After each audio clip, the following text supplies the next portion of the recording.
Hey now, welcome to the dirty side of the track, America's leading Formula One podcast. That is Rob Vale, and I'm your boy Sap.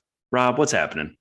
What's happening is this week there's been some very exciting news. I've heard the starting of engines, the smell of gasoline. It's been fantastic. No, you haven't all missed the start of Formula One. You've missed me starting up my snow thrower, who's had a nor'easter this week. But maybe for the lack of Formula One action, then starting that bad boy, it was good enough. I mean, it hits a decent top speed and it throws that snow a fair old distance. So I was very excited. But but there is something about the smell of gasoline, or petrol as I would call it, that's just kind of, I don't know, it's just manly, isn't it? Right? It's just... Oh, for sure. Although I can't really talk because I've gone electric. I have an electric snowblower with 2 batteries, so I don't have to summarize it or have gas in the garage. Gas, as we call it here, for my snowblower, as we'd call it here. But so I didn't winterize mine. I threw it in my shed and summarize. Because it's already whatever it is. I put it away in the shed and I got it out. My wife said to me on like Thursday, like, we're going to get a big storm this weekend. Are you going to get out of the shed? I'm like, yeah, of course I get out of the shed. I got it out of the shed. I started it up and there was this almighty smell, like almost like I've got a pretty good gag reflex, but I was going to spew because this was like a proper rancid smell. So I shut the whole thing down.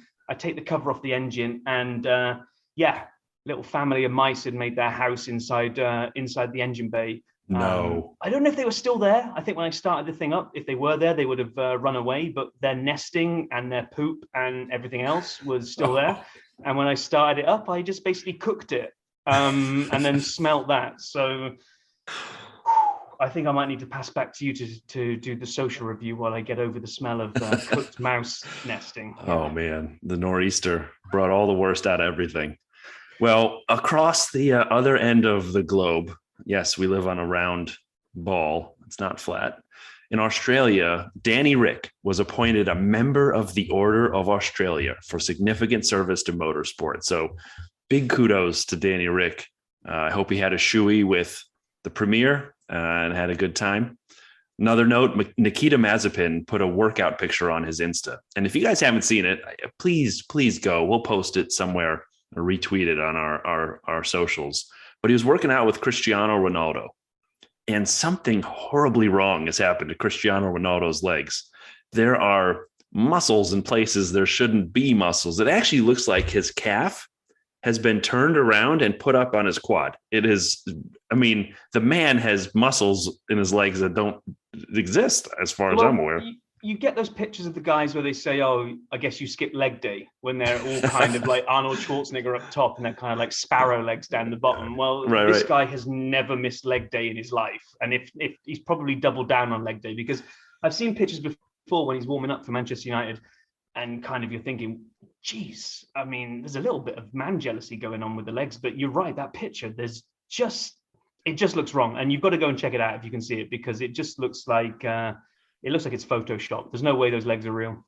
I mean, it made me think, right? Like, what's the F1 equivalent of a soccer player's leg? Soccer, for everyone listening. What's the equivalent in soccer? And so it's clearly, in my mind, the F1 driver's neck. A few episodes ago, we were talking about this. Pato O'Ward from IndyCar drove the McLaren F1, and he came out after one session just complaining about his neck. He couldn't hold his head up from the G's that go left to right so rapidly between corners. And there's a lot of pictures, but the famous one that I know of is Kimi in his Ferrari race suit on the podium, kind of taking in the sun, looking upwards. And his neck is wider than Cristiano Ronaldo's quad. It's as thick as an oak tree. It is crazy. So anyway, I thought that was hilarious looking at Nikita and at the same gym. Well, I saw some pictures of, I don't know if it was George or... It was the people doing the preseason training when they're kind of getting themselves ready to go for the season. And, you know, I've recently jumped on board the whole resistance band training thing, and I've done a lot of that. But the one exercise I've never done is the resistance band around my head with like a dumbbell weight in the bottom of the resistance band trying to pull my head down. I mean, these guys like properly work their necks out like me and you would try and work our biceps out or whatever. It's crazy. You mean you didn't have it around your head picking up a TV like Seinfeld? Mandelbaum. Speaking of George and Mercedes, interesting note, almost a sap stat, but not quite. because Mercedes won the constructors and Haas finished dead last.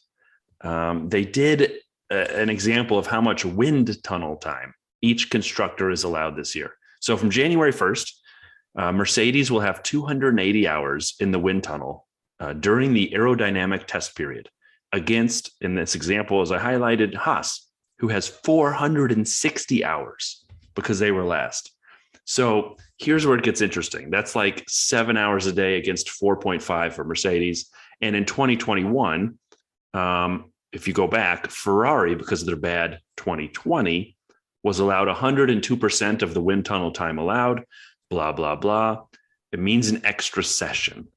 And according to a lot of race engineers, now I'm taking this from Formula.Uno, this is worth 0.1 second per lap of gain. So you made a comment, Rob, in our predictions that you thought Haas would not be bottom of the barrel and they'd have over 30 points. Everyone had over 30 points. This is right up your prediction alley.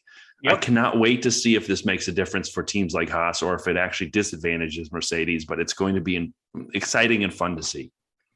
Yeah, agree. I mean, you got the double whammy there. All their money, like we've said a number of times now, they skipped the 2021 car. They put all their money into the 22 car. And guess what? They're going to have more time to perfect it in the wind tunnel as well. So, you want to heap all your money on a Haas constructor title this year. That's what I'm saying, Brian. I mean, no, in all seriousness, I've talked a lot about Valtteri and how good he's going to be. You as well. Maybe Mick is the dark horse for another driver who rises above the points he had last year, if the Haas car is any good, but we'll see. We'll see. One other note that I wanted to highlight from the week. It's fun to have real news back. It felt like we went through like 3 weeks of kind of F1 radio blackout. And I still don't have team radio, which I'm going through withdrawal over here, but Honda. So this was big news. We actually talked about this last episode and in our primer on Red Bull and AlphaTauri, the relationship with Honda engines. Originally, the plan had been this hybrid kind of handover year in 2022, and then Red Bull Powertrains, a new division, would take over in 2023. Honda's former F1 managing director, Masahashi Yamamoto, had joined Red Bull Powertrains, and that was the idea. However, I think winning the drivers' championship has kind of changed things a little bit, and so the plan is still what I described, but it's going to take over 3 years instead of one, the handover. So effectively, Honda will continue to make the engines and parts for Red Bull over 2023, 2024, and 2025. So it'll be fascinating now. What that means is I think Red Bull can focus a little less on the powertrain, depend on Honda for those engines, which were clearly very good last year. And then in 2026, when there's a new set of rules that come back in, it'll be solely Red Bull powertrains providing the power. So yeah, exciting news, I thought. Yeah, and I don't know enough about this kind of stuff, but it did seem a bit kind of ambitious that in the year that all the cars were going to be completely different and new, and everyone was going to be maybe needing to react to, if in the early races they realize they've screwed something up in reaction to the new rules, there's going to be a lot of scrambling to try to make that up at various points. That Red Bull were also going to take on board, taking in-house the powertrain as well. It's like, really? I mean, wow. So I agree with you. It kind of, I don't know, maybe having the world champion, like you say, in-house now kind of allows them to take a step back. Hang on a minute, guys. We need to defend this, and we've got new regulations coming in. Let's maybe push this engine thing a little bit further down the line. I'm sure Christian Horner made some calls as well, Spice Boy. Speaking of powertrains, just a quick note. We have a large and growing Canadian contingent of listeners anchored by my brother, Justin, a brother from another mother. He is the man. And he used to live here with me outside Chicago. And he just got a new CT5V Blackwing. And you guys have probably picked up, I'm a car nerd. And so Caddy has this new CT5V Blackwing limited edition. It's like 189 of them, I think they're making, if I remember right, maybe a little bit more. And so Justin has a friend up in Canada, which I'm surprised they don't just drive Moose. But apparently they have the CT5V Blackwing, and his friend Adam and his family have the dealership where he got it, hooked him up. It's the first one of these in Canada. They're both new listeners. Well, Justin's not, but Adam is. And so 668 horsepower. When I think of an impressive powertrain, that's pretty damn good. So I can't wait to get up to Canada for the 2 weeks of summer and enjoy driving my friend Justin's cars around, because that's not the only one with high horsepower. Passing on to the next thing, I really wanted to hit this, and we will post this. You will see this. I'll put it out at least on Twitter and Insta. McLaren took a picture of the new steering wheel for 2022, and we always kind of joke how crazy the wheels are. And for anyone who's new, it's really not a steering wheel. It's like a launch pad. It's absolutely bizarre how many buttons, wheels, knobs, gizmos they have. But my favorite is when you look at the new McLaren wheel, there's two things. One, by every handle on the sides, there are 3 turning dials. And I don't know what they do. Like, I'm sure a better journalist than me would have spent 5-6 hours calling McLaren and asking, just trust me, there's dials upon dials, knobs. And then there's a button called rad, which has to be on all the time, right? When would you ever turn rad mode off, right? I don't know. I'm not feeling rad right now. Let's turn it off. That doesn't make any sense. However, there is no slow button on the wheel. So apparently Ferrari didn't get that message. And great transition, so that everybody listening to the pod knows, just this week we launched www.dirtysideofthetrack.com. And along with it, we launched our own store. Now, there's only one thing in it as of the recording of this pod. That will grow exponentially on a daily basis. It is a slow button on t-shirt. I've ordered it. I asked for expedited delivery. And if things go well, I'll be wearing it for our next pod recording. It is the trial. And we are very excited to have both the website and the store up. So please check that out. Yeah, no, just echo that we're getting some good... We're getting some good traction, I think. We're starting to get, a number of people that are obviously repeat listeners. We're getting some good kind of back and forth on everything in terms of Twitter, Facebook page, Instagram, and it's starting to go. It feels like this is more than just me and you talking to each other every Sunday night. So I would just kind of say to all you guys out there, if you are listening to us and you don't think we suck, then word of mouth, regardless of all of this social media stuff right now, word of mouth is still one of the most powerful things out there. So if you don't mind, if you can tell a friend about us, if you can not just tell them, if you can physically force them to listen to us, download it, 5-star rate it, write a review, everything would be appreciated, because if me and Brian are to get to Miami, then we're going to need a few more followers behind us right now. And Team Dirty Side being right behind us, then we just appreciate everyone out there that's listening right now and making this feel like it's a real thing and not just us messing around. And if you're curious about the socials, just go to www.dirtysideofthetrack.com. It has links to everything, our pods, our socials, the store, a little bit of background about Rob and myself. And while we're talking about background, let's get ready for the next season, right? 2022 is right ahead of us. So how do we know what's going to happen? Last week we did a very comprehensive explainer, which you got to go check out. It is fantastic. And Rob did a ton of video work to cut them into little pieces on YouTube. So there's pictures, there's additional content. It's free to everybody. So money back guarantee if you don't like it. Check it out on YouTube. Again, the links from our website, dirtysideofthetrack.com. But the background for 2022 that the teams are working on, they have 2 preseason events. One is Barcelona at the end of February, 23rd to 25th, which is really not far away. It's 3.5 weeks away. And then Bahrain, the week before the first event. So it's March 10th to 12th. However, we have found out there'll be no media and there'll be no broadcasting and there'll be no live timings from the Barcelona event. So it's almost as though it's not happening, although we will hear from media who are there. We'll hear from drivers who are there. But so if you're excited and all jazzed up for car reviews, Drive to Survive, and the preseason, you're going to have to wait a little bit on the preseason one to really get a lot until the March event. I was just watching watching a video on Instagram, like literally an hour before we came on here. And they were pulling apart the nuance of how F1.com had announced this. And they were saying, if you look at the language, what they've actually done is they've called the Barcelona the first preseason session, and Bahrain is the first preseason test. And there's a lot of rumblings going around that Bahrain have paid to keep the prestige of being like the first big reveal of the new cars. Although Barcelona's got the first run out of these cars, so that it's not Barcelona that gets the big fanfare, they've been downgraded to this preseason session, which according to apparently the rules of forever is a behind closed doors thing. And that just stinks of, it just stinks a lot of people. Yeah. A lot of people on Twitter are unhappy about that. They were basically saying it's time for them to rehearse the 2023 season. I'm sorry, 2022 season after the way it ended last year. Yeah. Last couple of notes that we have quickly. If you guys, I always highlight a lot of social stuff on here. F1 on YouTube released the top 10 rivalry flashpoints, and it was really fun to watch. It's about 20 minutes. It is great through the history of F1 about the biggest rivalries that spanned multi-years, multi-teams, teammates who were not and then became, whatever it may be.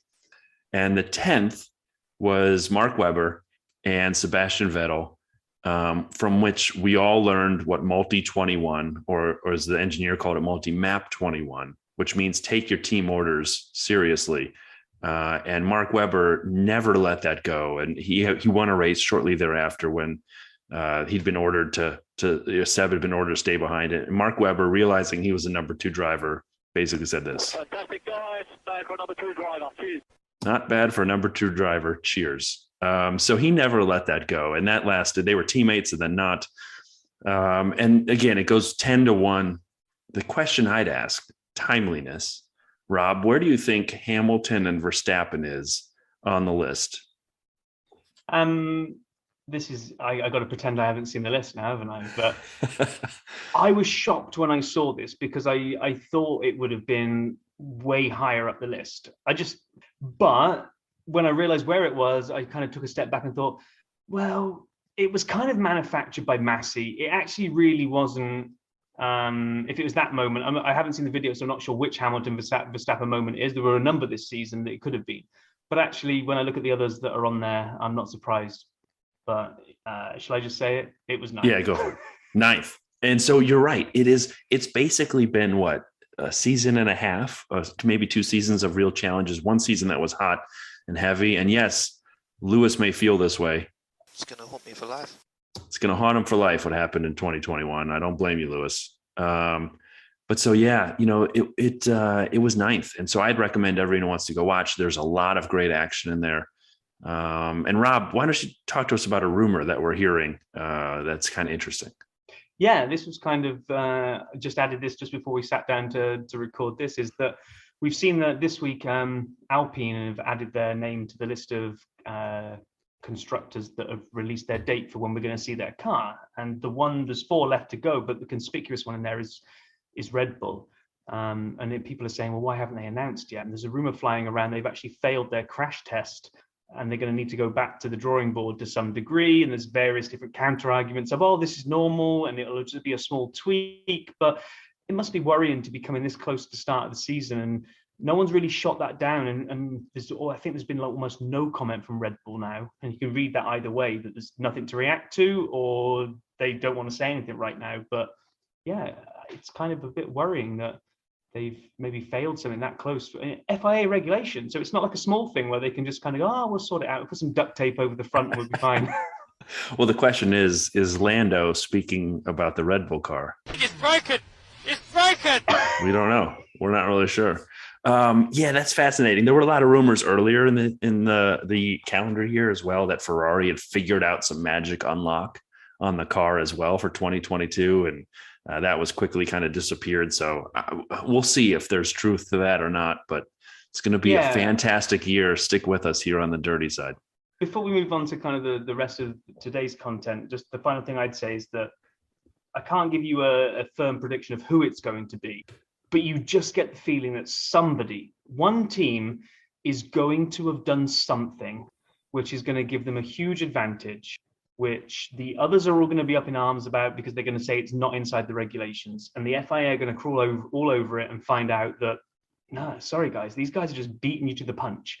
And you just get that feeling. I don't know who it's going to be, but somebody is going to get a good number of races where they're probably the best car on the track by just figuring out some kind of loophole. And that's part of the excitement to see who that's going to be. And I don't wish anything against the big teams, but part of me hopes that's not Mercedes. It's not Red Bull. You'd almost wish it was Haas, right? That they spent all this money on the 2022 car. And they found some secret sauce that Williams just makes them unbeatable. Or anybody from the midfield down would be awesome if it's one of them. Now, I think they're allowed to carry on developing the car, so there is a chance that the others can play catch up if there is that kind of that item that's been found. But just for the sake of the sport, it would be awesome if someone has legitimately found it, not one of these things that gets ruled to be illegal and have people being stripped of points. We don't need that after Abu Dhabi. We need a good, solid 2022, but a nice, uplifting story would be little team finding that loophole that really kind of brings home the bacon. I mean, we've seen it over the years, just for any new listeners. I mean, even recently, Mercedes had the DAS where they could warm up the tires without having to wave the wheel around. And they had the party modes they blocked. And if you go back forever, there were like 3 wings people put on, wings on the side of the mirrors. They put a fan in the back of the car, 6 tires, Tyrrell. I mean, all these, there's so much history of people trying stuff. 6-wheeled Tyrrell. I mean, right. And then like there was one where people drivers would block an air vent inside the cockpit with their hand. So they drive with one hand, but it was faster. I mean, there are like 800 things that people have done that are just absolutely crazy. This might be an episode we have to do about the attempts at cheating. Because let's be frank, that's what all these are, attempts at cheating. It's not cheating. It's pushing the regulations to the limits, Brian. That's cheating. And I love it. I mean, you're not cheating if you don't get caught. So anyway, agreed with you, Rob, 100%. So why don't you bring us into sort of the meat of today's episode and really the exciting part of what we want to do today?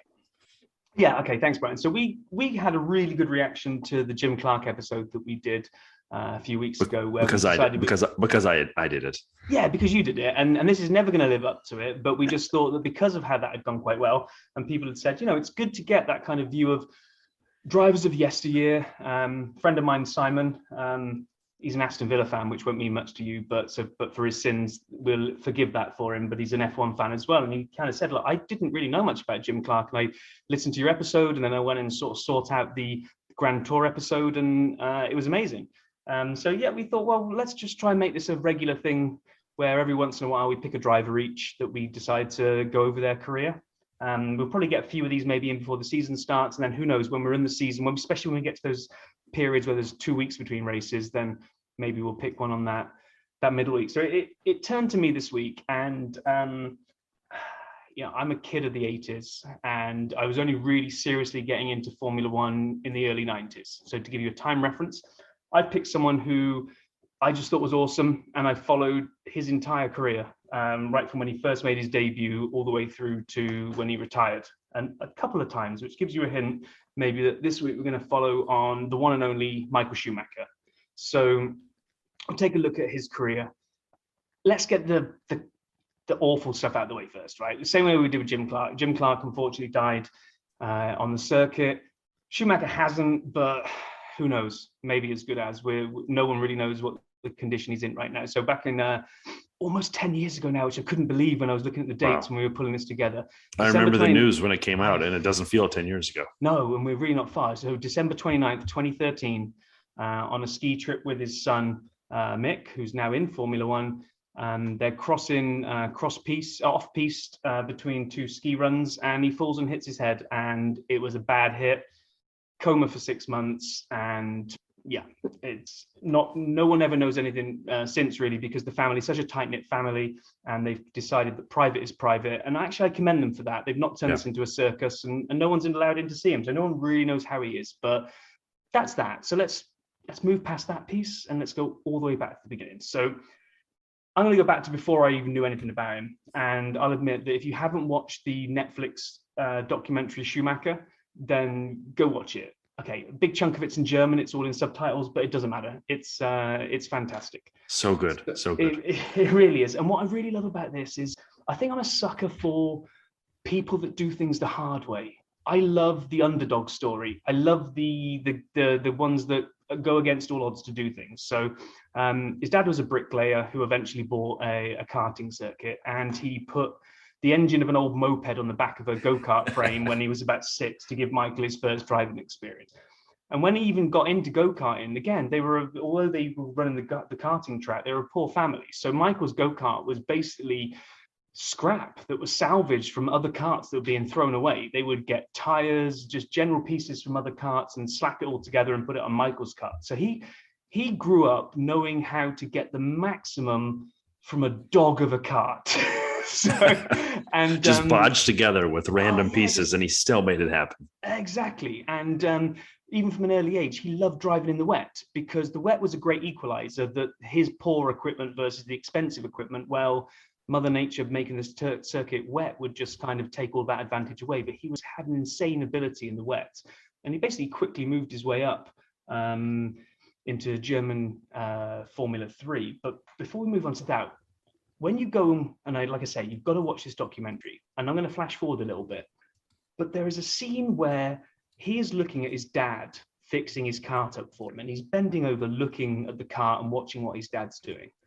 Later on, there's a flash forward when he's with Ferrari. He's in the Ferrari garage looking at the back of this Formula 1 car with the mechanics, bending over in almost exactly the same, all the mannerisms, all the kind of fascination with what's going on, or wanting to be involved in the moment is all still there as well. And then flash forward even further, and you've got Michael with Mick as a little kid, and they're getting a cart ready for Mick, and it's the same thing. It was just this kind of ever-present passion for motor racing. It was just there all the way. So anyway, he makes his way through Formula 3, and 1991. And I didn't remember this bit. For me, Schumacher made his debut in Benetton. So when I saw the Netflix documentary, I was kind of like, oh, I actually didn't know this piece, which is the single race in Spa, which, just remember Spa, because this is going to come up a number of times. But Jordan driver at the time, Bertrand Galshot, probably not said that right. And who knows who he is, but what everyone does know about him from a Michael Schumacher's perspective is that one time in London, he decided to spray CS gas into the face of a taxi driver. And for that, he got himself some prison time. So they needed a driver, and they had a few kind of stand-in drivers, of which Michael was one of them. So he came along and got a seat in Spa in 91. He qualified in 7th and equaled the best qualifying ever for the team. His race was cut short. I think it was clutch failure, but a lot of people had already seen enough. And in that same season, right after Spa, Benetton came up to him, and although he was kind of legally involved in, everyone was saying, no, he's supposed to be a Jordan driver. He'd never actually signed a contract with Jordan, and a little bit of legal dancing back and forth, and he becomes a Benetton driver, which is kind of where I remember him from, in that Benetton car. Totally. And, I've watched enough of the F1 videos, like from F1, and the conversations where it's always who got their first drive because someone was in jail. And it turns out it's the GOAT. Like, he got his first drive because some dude sprayed a taxi driver with gas in London, went to jail. And then, oh, by the way, turns out Michael Schumacher is pretty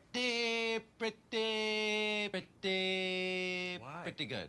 So, what are the odds? If he hadn't done that, where would Schumi be today? Would we call him the GOAT? Eventually, He'd get us drive, but would it be right? And Eddie Jordan, by the way, team owner of Jordan, the worst Top Gear presenter of all time. I'm just saying. Yeah. Oh, absolutely. Although, best livery ever, or paint job, sorry, on a car ever, when they had the bright yellow one. We call it livery. That's the right term. I know Americans call paint jobs, but it's named as a livery. Totally right. Agree with you 100%. No, you're right. I mean, you'd like to think his talent would have eventually got through, but Formula 1 is such a kind of thin edge of the pyramid that so many drivers going for it, that without that kind of the guy being in jail, would he have got his chance? But he took it. And Benetton took him on. He took 4 points from 6 races and had a best finish of 5th. Okay, so, I mean, he's... I think the reason I kind of gravitated towards him, so I remember that Benetton season. I remember 91, so I was 16. Okay. I think Schumacher is about 5 or 6 years older than me. So he was early 20s, a time where everybody else on the grid was at the upper end of their 20s, which as a 16-year-old, I mean, that's old. They're old Father Time, right? You had like Senna at whatever he was, 29, Mansell at 603. Yeah, Mansell had a mustache when he was 5. Yeah, Mansell had a mustache that was older than I was. So I just think I liked Schumacher because he was this fresh-faced kid that didn't feel like he was too far older than me. He went on in 92 to get his first podium in Mexico, and then he went and got his first win in Spa. So Spa crops up again. He had his debut in Spa, and then in 92 he went and got his first win in Spa. In 93, finally got a more consistent approach. He had 9 podiums, but the car reliability meant that he finished 4th overall, but couldn't really kind of show his true potential. If I remember right, and I may be wrong, but in 93, didn't he have 9, as you said, 9 podiums, but he only finished 9 of the races? Yeah. So all finishes were podiums. Yeah, basically. And the guy's amazing. And you could see it. What I loved about him was that, and we'll hit this a little bit later as we talk about various parts of him, but the British press like to paint him in this kind of like robotic German, no emotion type thing. If you watch the Netflix documentary, they explain this a little bit, where bizarrely he's a very, very shy person. And he has this, as soon as he's dealing with press or kind of anybody external that he doesn't know, this kind of steely exterior comes down where he just kind of, yes, no, yes, I want to, yes. And then there's nothing there, right? There's kind of no personality. But you could see that there was a personality there, because every time he won a race, that kind of the trademark jumping out of the car, the sheer joy at running over to the mechanics, and kind of when he was in an inner circle of people that he knew, you could just see that passion and that kind of warm character was there, even if when he was then sat in front of the press, it was that, no, yes. So anyway, then we move on to 94, which is where I'm going to really get into trouble with like the Queen and everybody back in the UK as I hit this one. But 94 was, oh my God, one hell of a year. And for kind of the Schumacher's experience is the bittersweet year, because at Imola, we talked about it the other week, where Senna, I think we were doing the track review, and we said that it was 94 when Senna died in Imola. Well, Senna was trying to stay ahead of this bright new thing that was chasing him down constantly, and the onboard camera from Schumacher's chasing Senna through the corner, and all of a sudden Senna's car, whatever happened, kind of mechanical failure or what have you, and off he goes. The thing I didn't realize, I kind of remembered it, it's a long time ago and the brain does funny things on you, but no one really knew back at the time. Social media didn't exist, the internet didn't exist, so there wasn't really a flow of information coming through. So they red flagged the race while they were getting everybody off the track. But they started the race back up again because no one really knew Senna's condition. They said it was, he's in a bad way, but nothing more than that. So they did the race. I think Schumacher went on to win that, but the podium then was kind of downplayed, where they said, yeah, Senna's really in a bad way, so we're not going to do the champagne, we're not going to do the celebrations. But it was still not known what was actually happening with him. So they kind of did this muted celebration on there. Even us at home, I still remember watching that Grand Prix. None of us knew what was going on because news was just slow coming through. You couldn't go and hit up the BBC website or whatever was your go-to source and find out what was going on. So yeah, it was not a great time. No. And the season kind of carried on in that vein, where then McLaren, Ferrari, and Benetton all got embroiled in various different illegal car allegations, and there was all this crazy stuff going on with Benetton have got this illegal launch control system that lets them get off the grid, but then they handed it over to the FIA, who basically said, well, we can't prove that you've ever used it, but whatever the outcome was, essentially, he had disqualifications and a couple of race bans, which from a season that looked like Schumacher was going to walk in the park, Damon Hill was able to reel him right back in again. So we end up going down to Australia. Schumacher ahead of Hill going into the final race.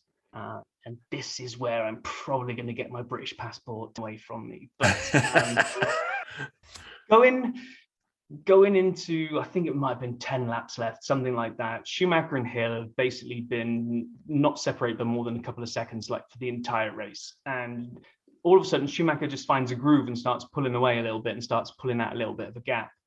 And then he, for whatever reason, the kind of the Netflix documentary blames the undulating track, but he loses it. He leaves the track, he hits the wall, and as he kind of comes back onto the track, Hill comes racing around the corner, sees his opportunity that his main title rival is in a bit of trouble and tries to overtake him. And then Schumacher pulls across, the two collide, Schumacher's out of the race, looks like it's Hill's championship, but Hill's suspension is broken and Hill has to retire as well, and now Schumacher's the champion. And everybody says that Schumacher drove into Hill on purpose. Including me. Okay, so, and I'll let you have your say in a second, but I don't think he did. And If you want to go check it out on YouTube, there's a guy called Driver61. Who is fantastic. I know we're not supposed to plug everyone and anyone, but I've watched a lot of Driver61 on YouTube. Really good stuff. So I always think I'm kind of fair when it comes to sport.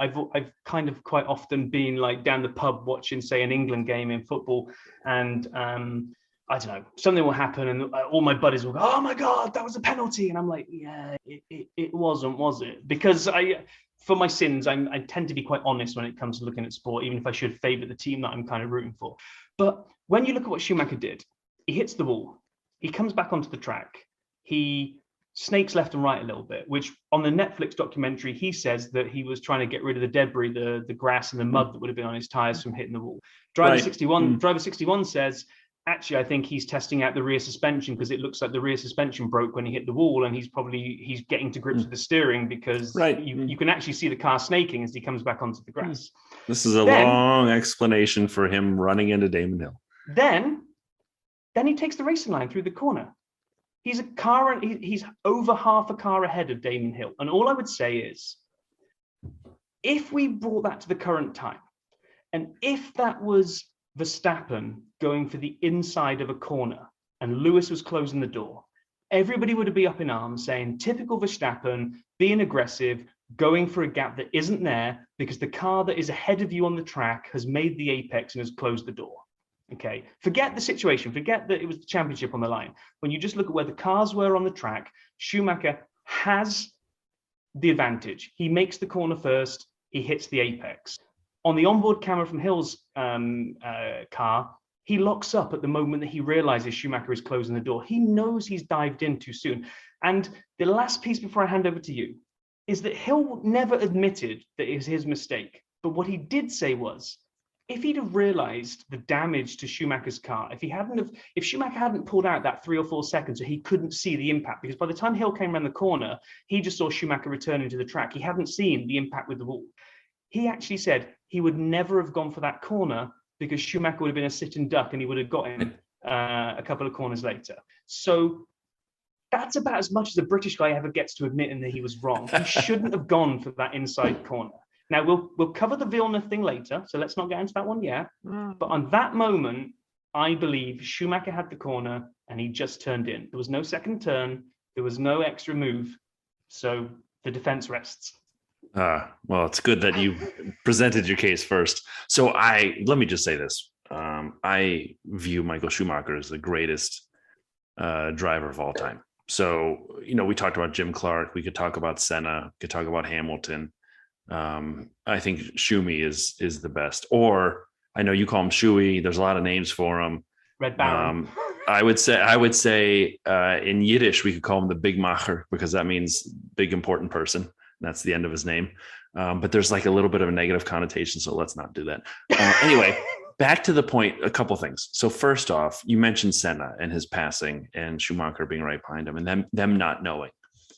The opposite is something that has always lived with me. I obviously love racing. And it was like, and I'm doing this, I may have this wrong, 2011, 2012, Dan Weldon died in a race. I think it was Vegas. I'm pretty sure in IndyCar. And they actually stopped the race. They knew what had happened.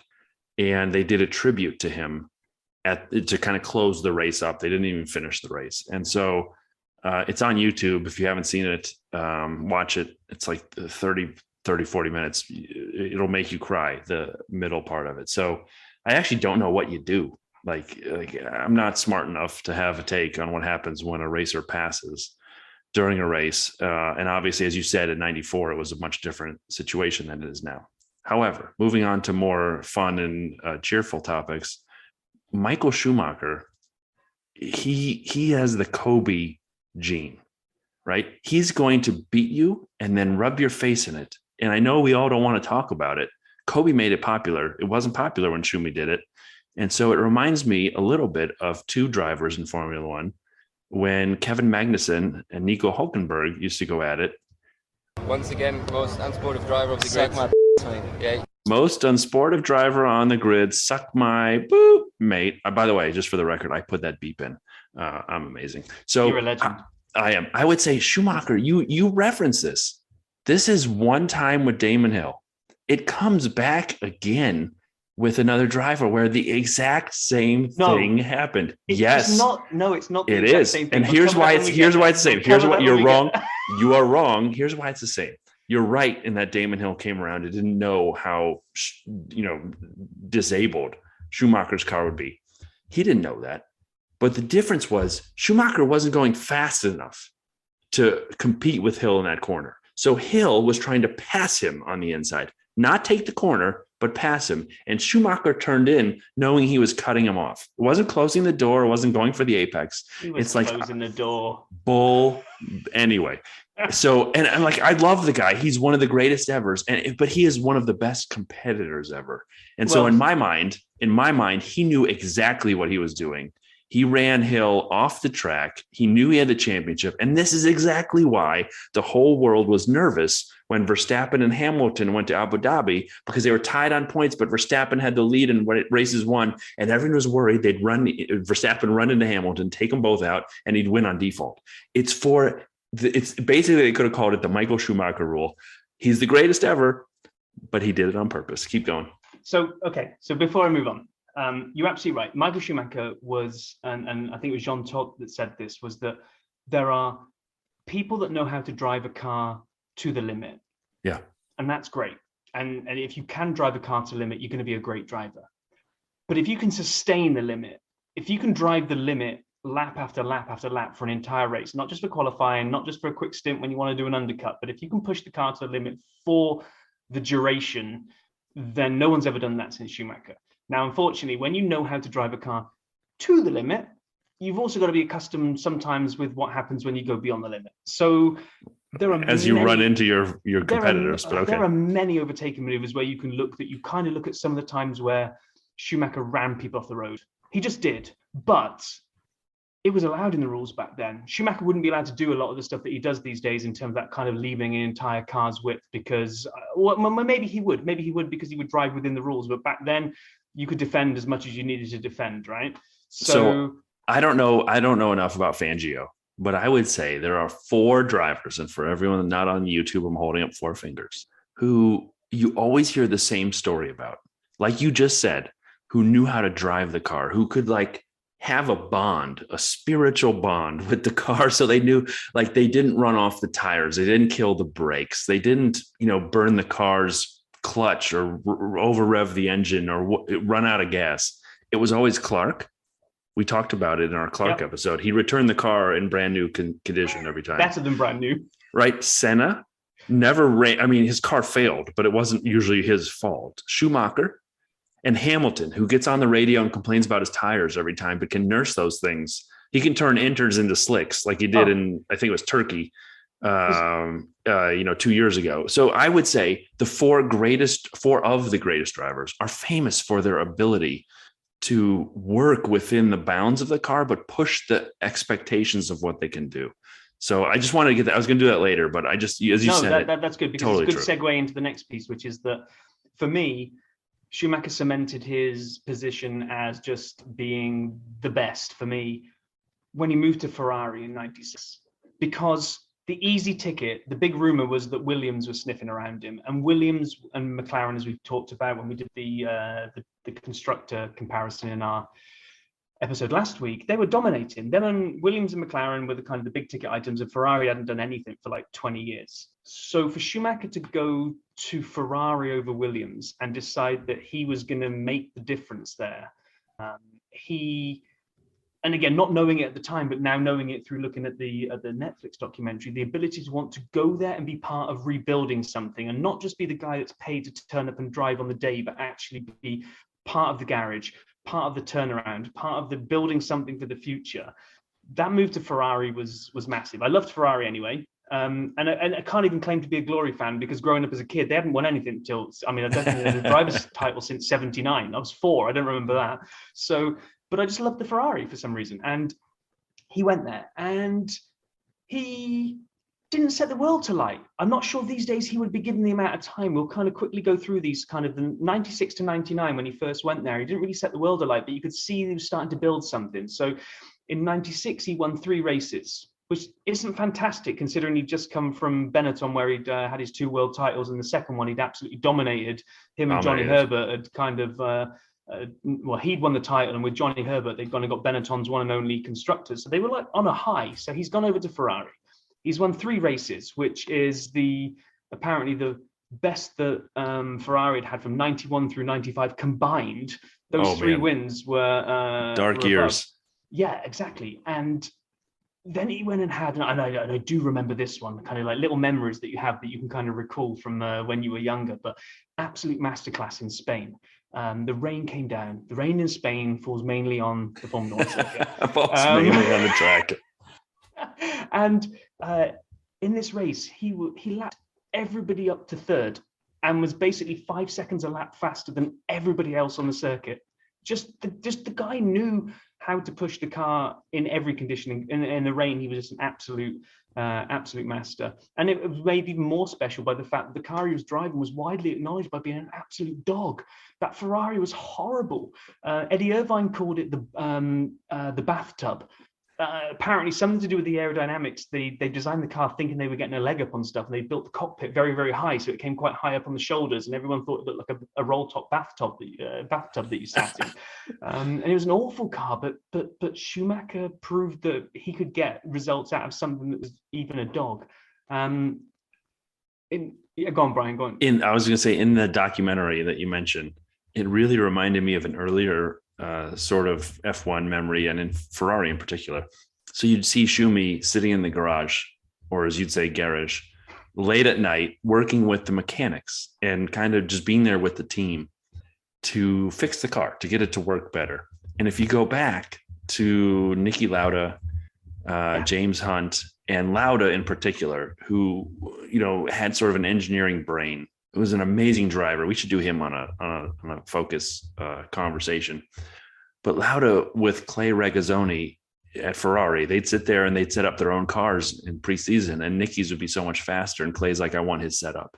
And so it's fascinating to watch some of these guys who I think have, as I sort of said before, have a sort of intrinsic feel for the way the car handles and what you can do to make it faster, to make it better, to get it to the limit without going over, but also to make it maintain. So as you said, walked into a terrible car, and Michael just started turning it around. And even when it was still a bathtub, was able to win some races. That's amazing to me.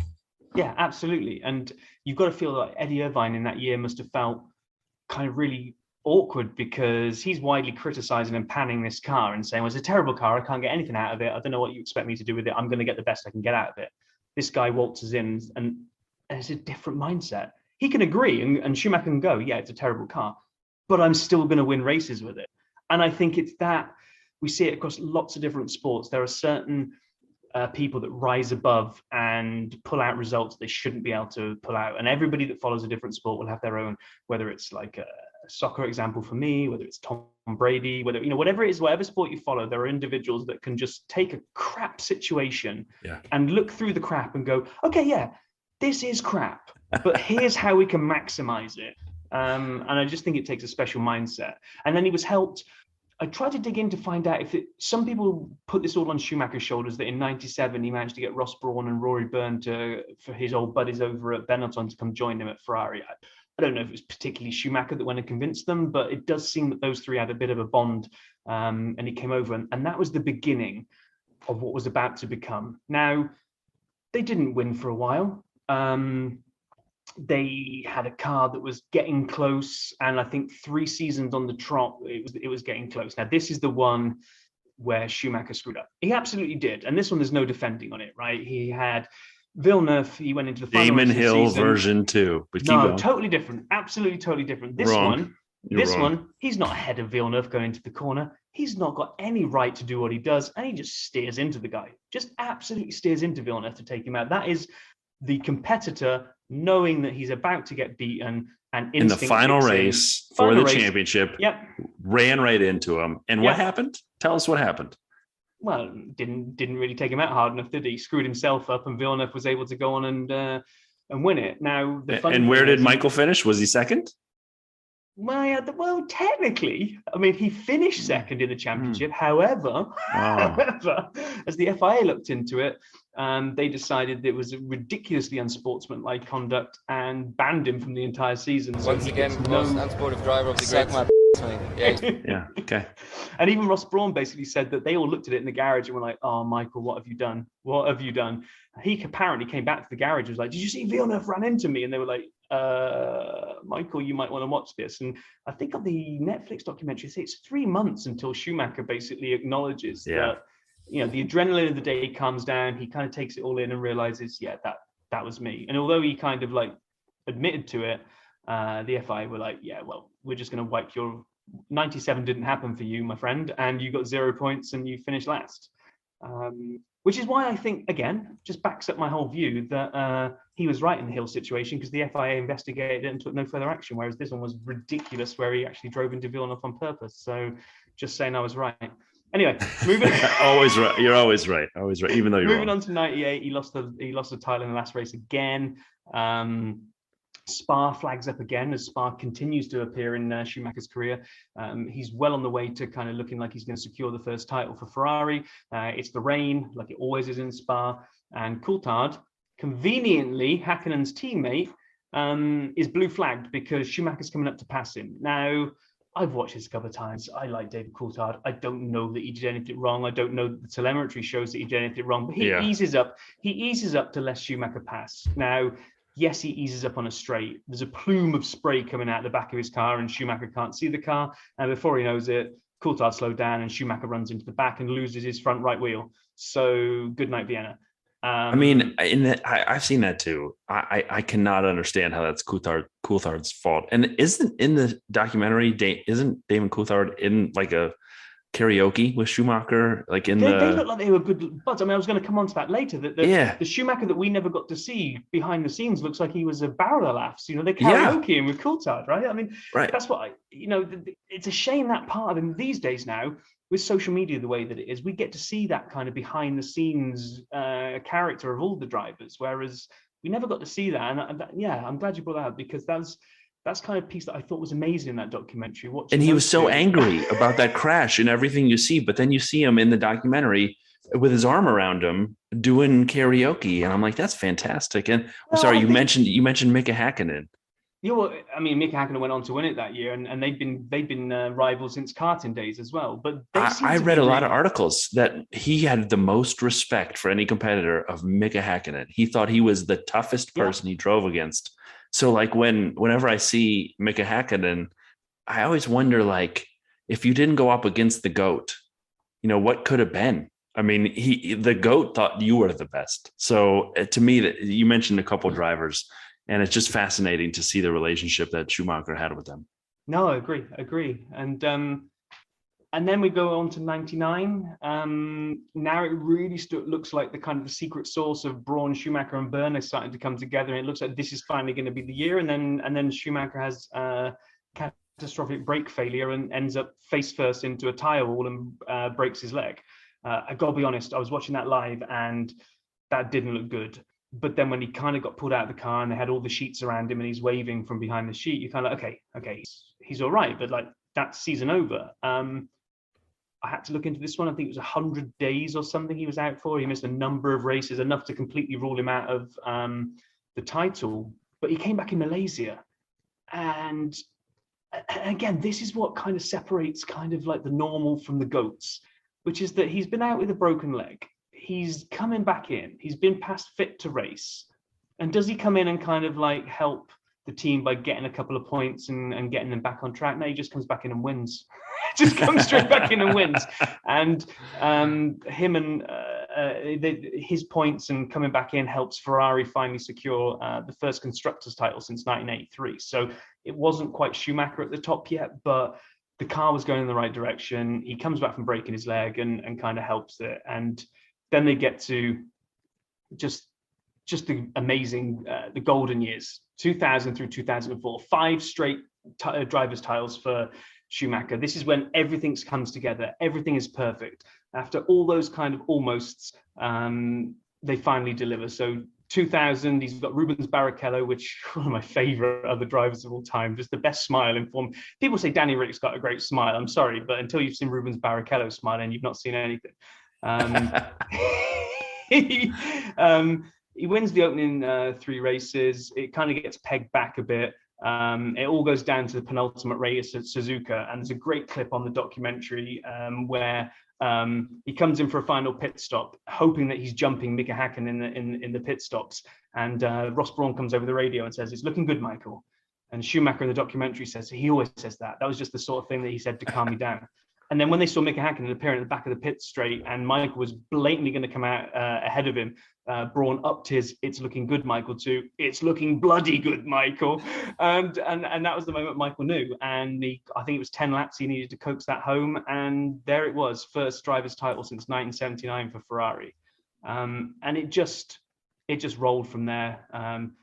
2001, he kind of won it even earlier. 2002, he secured the title faster than anybody ever has. Done and dusted with 6 races left. And moved level with Fangio with 5 titles. But then it gets a little weird. Yeah, that was the year Ferrari did some silly things they really didn't need to do. In Austria, Barrichello, I love Barrichello, like I just said, was on course for a win.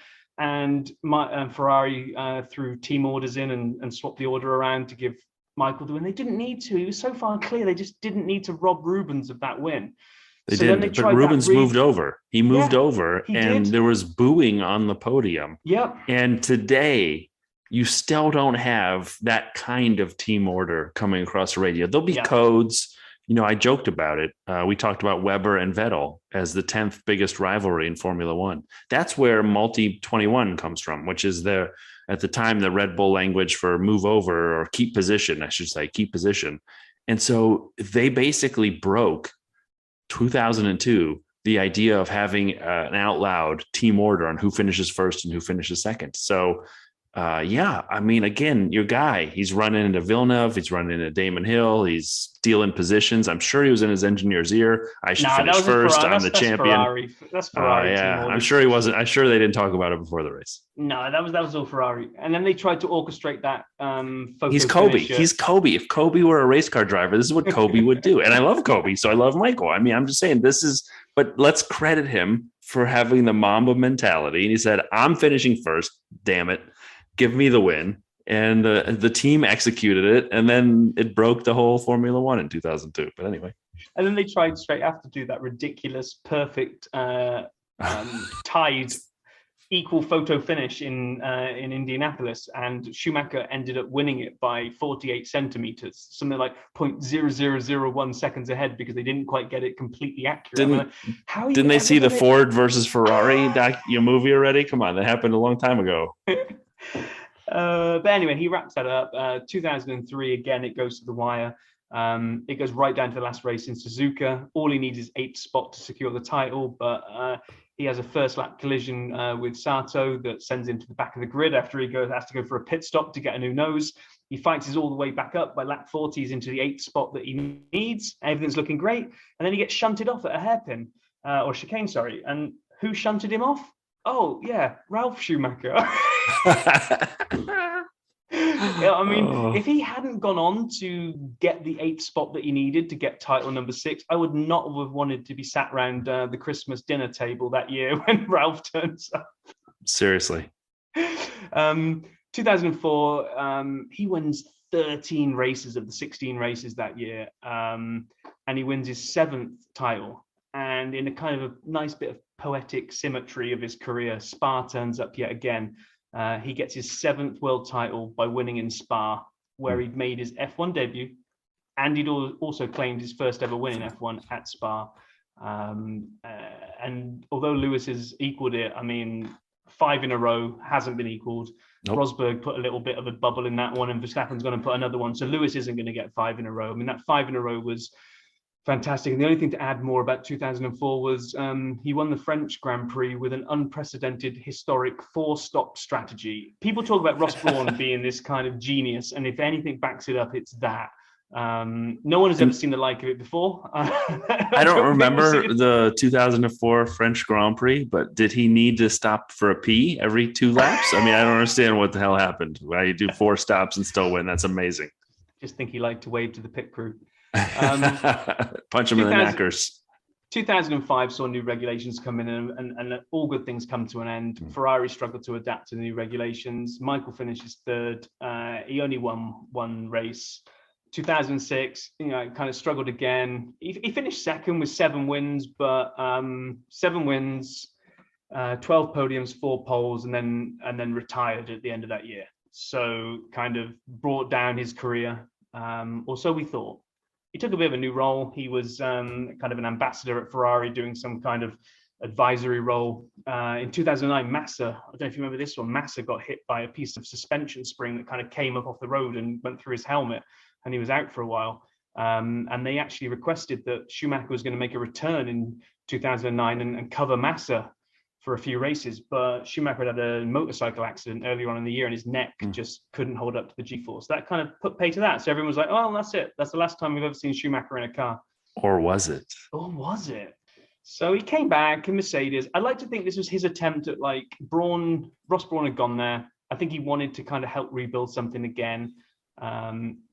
He came back and competed, but I'm not sure he truly believed he could win things. I think he felt like he was helping to lay the pieces to build the team up. And who knows, maybe he did. I mean, the Mercedes team that we look at right now, how much of a dominant force are they because of maybe some of the groundwork that Schumacher laid? But he wasn't fantastic. He became the oldest person ever since Jack Brabham in the 70s to get a podium finish at, guess where? Spa again.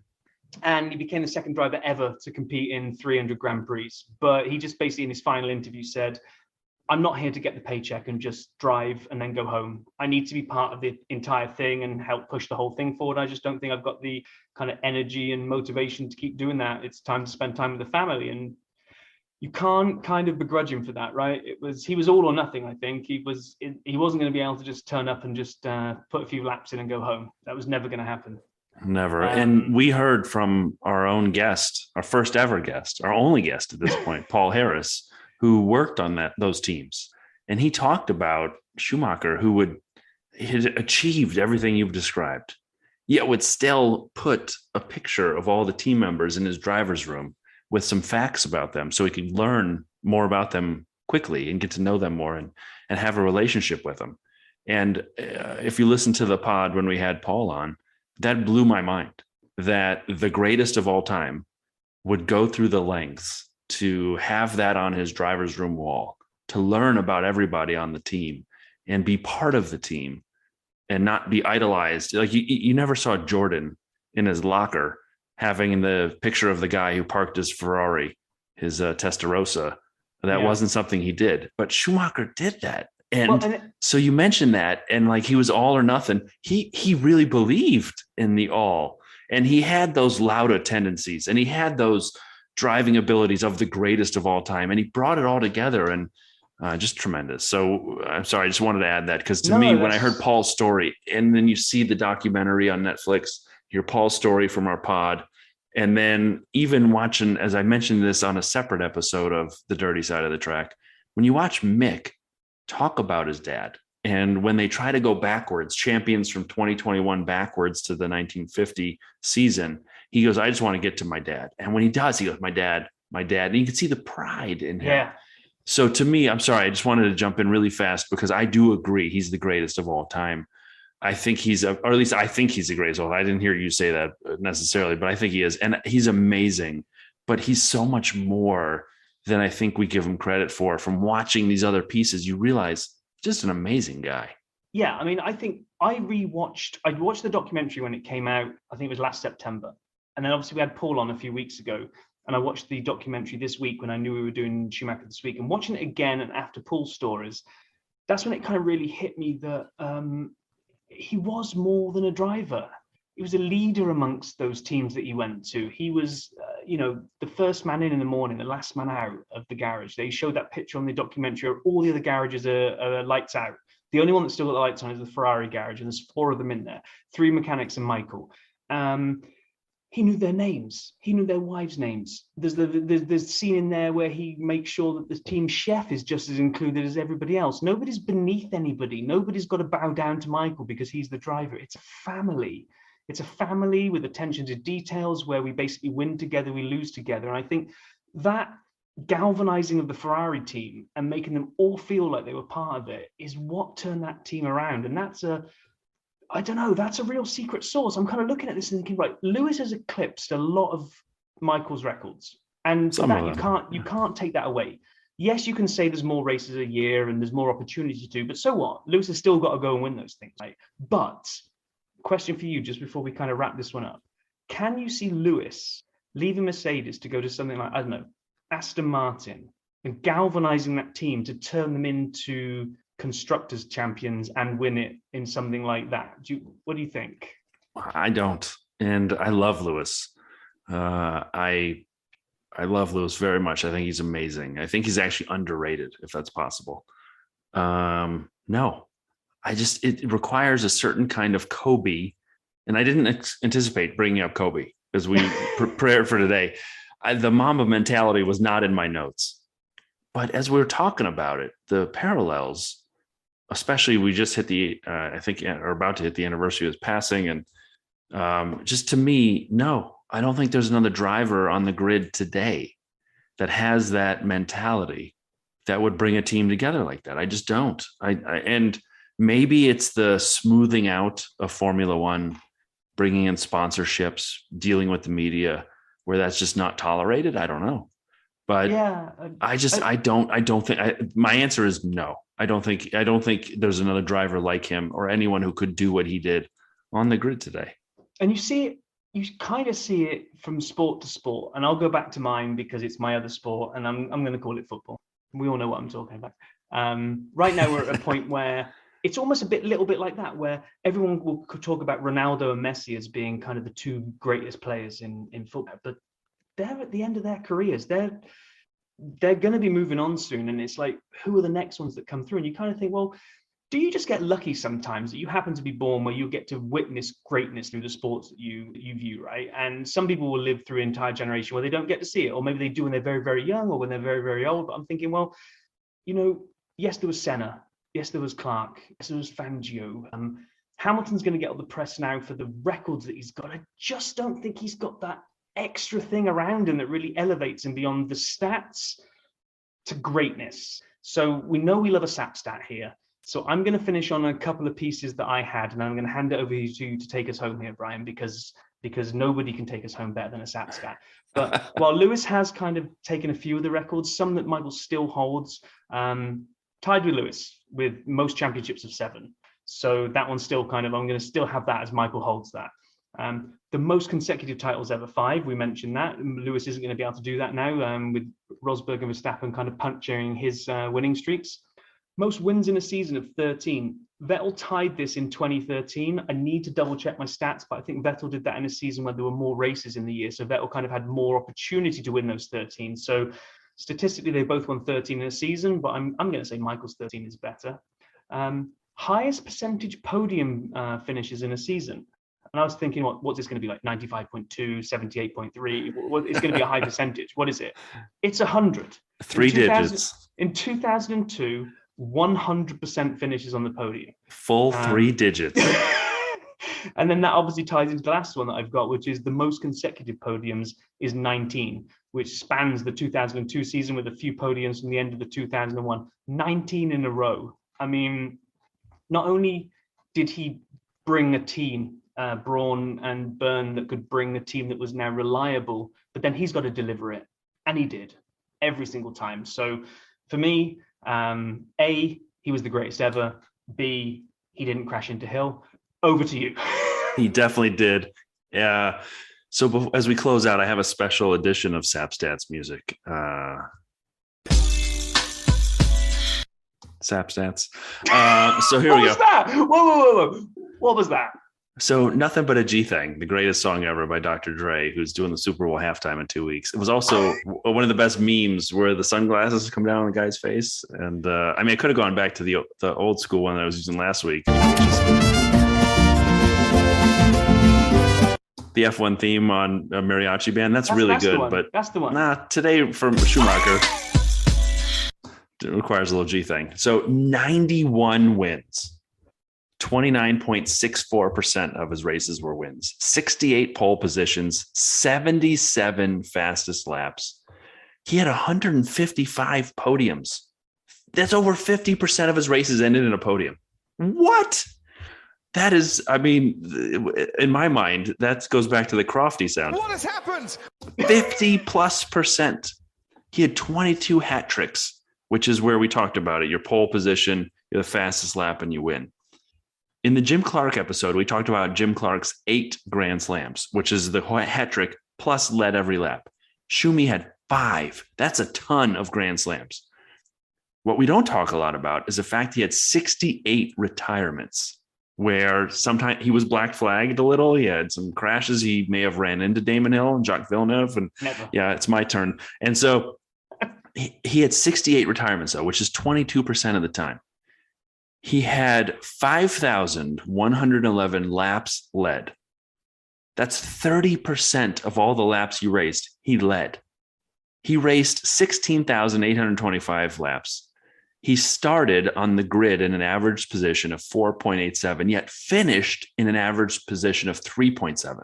So he improved through the course of this illustrious career incredibly far.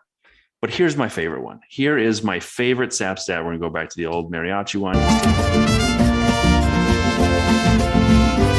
SAP stat finale. Here we go. He led, Michael Schumacher led 24,148 kilometers of races in the lead, which for those of us who don't use the kilometers, that's 15,005 miles, led in first place. And I was sitting here as we were doing a little bit of research thinking, like, how far is 15,000 miles? All right, let's say you start off at the Super Bowl in Los Angeles and you're in a Formula One car and you just start driving to the sort of the east, a little bit northeast. You're going to go all the way to London. And you say, that's pretty far. If you can drive on water, but okay, go on. As a crow flies, but an F1 car can handle that. So you're going to make it all the way to London. And then you know what? You're like, yeah, I've got some more to go. I'm going to turn right, head south to Johannesburg, South Africa.